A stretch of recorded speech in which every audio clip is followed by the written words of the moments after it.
السلام علیکم ورحمۃ اللہ وبرکاتہ۔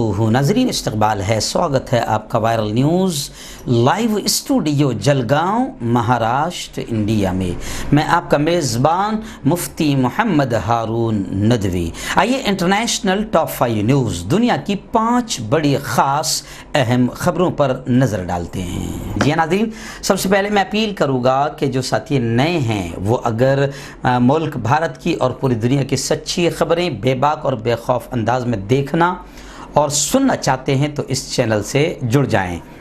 نیچے لال کلر میں سبسکرائب لکھا ہوگا، اسے ٹچ کر دیں، وہ سفید ہو جائے گا۔ اس کے سفید ہوتے ہی رائٹ سائڈ میں گھنٹی بن کر آئے گی، اسے بھی ٹچ کر دیں، اور گھنٹی کو ٹچ کرنے کے بعد 3 آپشن آئے گی۔ اس پر پہلا آپشن آل کا رہے گا، اسے بھی ٹچ کر دیں۔ یہ تینوں کام کرنے سے یہ ہوگا کہ آپ ہمارے چینل کے ساتھ جڑ جائیں گے، ہماری ہر خبر ہر ویڈیو آپ کو آپ کے موبائل پر پہنچ جایا کرے گی۔ اور ہاں ناظرین، پلیز آپ اگر چاہتے ہیں کہ ظلم کے خلاف، ظالموں کے خلاف بولنے والے ایسے بے باک چینل مضبوط ہو، ترقی کریں اور باقی رہے، تو پلیز چینل چلانے کے لیے ایک بڑی ٹیم لگتی ہے، بڑا روپیہ پیسہ خرچ ہوتا ہے۔ اس لیے ہم آپ سے اپیل کرتے ہیں کہ اللہ نے جو بھی آپ کو طاقت دی ہے، ہر دن یا ہر ہفتے یا ہر مہینے اپنی طاقت کے اعتبار سے آپ چینل کی مالی مدد، فائنینشیل ہیلپ ضرور کیجیے۔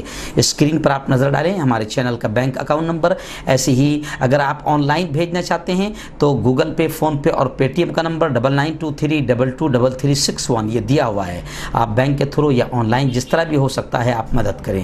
ناظرین، آذربائیجان اور آرمینیا، ان 2 ملکوں میں خونی جھڑپیں شروع ہے، خونی جنگیں شروع ہے، جس کو لے کر پوری دنیا میں تشویش کا اظہار کیا جا رہا ہے، کیونکہ یہ دونوں تو ایک دوسرے پر الزام لگا رہے ہیں، لیکن عام شہریوں کی بھی جانیں جا رہی ہے، جو انتہائی خطرناک بات ہے۔ خیر، یورپی یونین نے بھی انتہائی تشویش کا اظہار کیا۔ آذربائیجان اور آرمینیا ایک دوسرے پر الزام تراشی کرتے ہوئے نظر آ رہے ہیں، لیکن یورپی یونین کا کہنا ہے کہ جنگ بندی معاہدے کی خلاف ورزی یہ بہت ہی خطرناک بات ہے۔ یورپی یونین کی خارجہ پالیسی کے سربراہ نے پڑوسی ملک آرمینیا اور آذربائیجان کے درمیان متنازع علاقے میں دوبارہ جھڑپیں شروع ہو جانے کی خبروں پر شدید افسوس کا، تشویش کا اظہار کیا۔ بوریل نے ایک بیان میں کہا کہ فوجی جھڑپیں دوبارہ شروع ہو جانے اور شہریوں کو نشانہ بنائے جانے، نیز شہریوں کی ہلاکت کی خبروں پر ہمیں انتہائی تشویش ہے۔ انہوں نے مزید یہ بھی کہا کہ یورپی یونین کے 27 رکن ملکوں کو اس مسئلے کو حل کرنے کے لیے ایک گروپ کے تحت بلا تاخیر بات چیت شروع کر دینی چاہیے۔ منسک گروپ کے تحت آرمینیا اور آذربائیجان کے درمیان ایک دیرپا حل تلاش کرنے کے لیے فرانس، روس اور امریکہ کی قیادت میں کوئی 1 دہائی قبل مذاکراتی عمل شروع کیا گیا تھا۔ یورپی یونین کی خارجہ پالیسی کے سربراہ کا بیان سامنے آیا ہے کہ آرمینیا اور آذربائیجان ٹیمپرری جنگ بندی کو توڑ دینے اور دوبارہ جھڑپیں شروع کرنے کے لیے ایک دوسرے کے خلاف الزامات اور جوابی الزامات کے بعد یہ خبریں سامنے آ رہی ہے کہ دونوں ایک دوسرے پر حملہ کر رہے ہیں، اور شہر میں بے قصور عام لوگوں کی بھی جانیں دونوں طرف جا رہی ہے، جس کو روکنا وقت کی سخت اور اہم ضرورت ہے۔ ناظرین، کورونا کو لے کر ایک بڑی عجیب خبر اس وقت نگاہوں کے سامنے ہے، یعنی وہ ہم سب کو مل کر اس پر غور کرنا چاہیے۔ جی ہاں، کورونا وائرس کے تعلق سے آسٹریلوی محققین کا یہ کہنا ہے کہ کورونا وائرس موبائل اسکرین اور کرنسی یعنی نوٹ پر 28 دنوں تک زندہ رہ سکتا ہے۔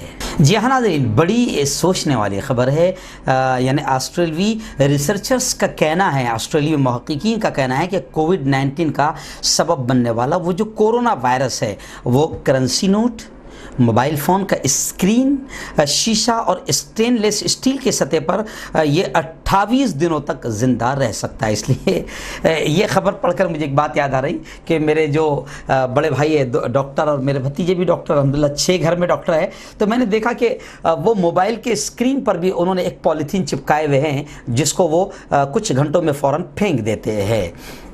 تو اب یہ سمجھ میں آ رہا ہے کہ یہ ریسرچ سامنے آئی ہے کہ کورونا وائرس جو ہے موبائل اسکرین اور کرنسی نوٹ پر 28 دنوں تک زندہ رہ سکتا ہے۔ وہیں پر میں آپ کو کورونا وائرس کے متعلق ایک دوسری بڑی خبر آئی ہے کہ یورپین کنٹریز میں، یورپین ممالک میں کورونا وائرس کی دوسری لہر شروع ہو چکی ہے۔ بیلجیم اس میں دوسرے نمبر پر آ چکا ہے۔ جی ہاں، یورپ کے 16 کنٹریز 16 ملکوں میں سے بیلجیم اب دوسرے نمبر نمبر پر آ گیا ہے۔ وہیں پر کورونا وائرس کے تعلق سے جرمنی کی بھی خبر آئی ہے کہ جرمنی میں نئی پابندیاں لگانے کی تیاریاں شروع کر دی گئی ہے، کیونکہ جرمنی میں مزید کئی شہر کورونا وائرس کے ہاٹ اسپاٹ قرار دے دیے گئے ہیں۔ متاثرہ شہروں میں نئی پابندیاں لگانے کی تیاریاں بھی جاری ہے۔ جرمن حکام نے لوگوں پر زور دیا ہے کہ وہ کورونا سے متعلق اصول، انسٹرکشن اور قاعدوں کی پابندی کریں، اور پوری طریقے سے اب جرمنی کو بچانے کے لیے دوبارہ یوں سمجھیے کہ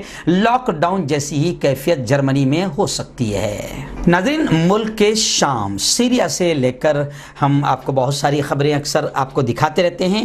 شام کے تعلق سے اس وقت بڑی خبر آئی ہوئی ہے کہ شام میں جو پاسداران انقلاب کے اہلکار ہلاک ہوئے ہیں، مارے گئے ہیں، ان کی میتیں، ان کی نعشیں 4 سال بعد ایران کے حوالے کی گئی ہے۔ ایران کے ذرائع ابلاغ نے بتایا کہ 4 سال پہلے شمالی شام کے علاقے حلب میں مارے گئے ہلاک ہونے والے سپاہی پاسداران انقلاب کے تقریباً 7 اہلکاروں کی میتیں تہران کے حوالے 4 سال بعد کی گئی ہے۔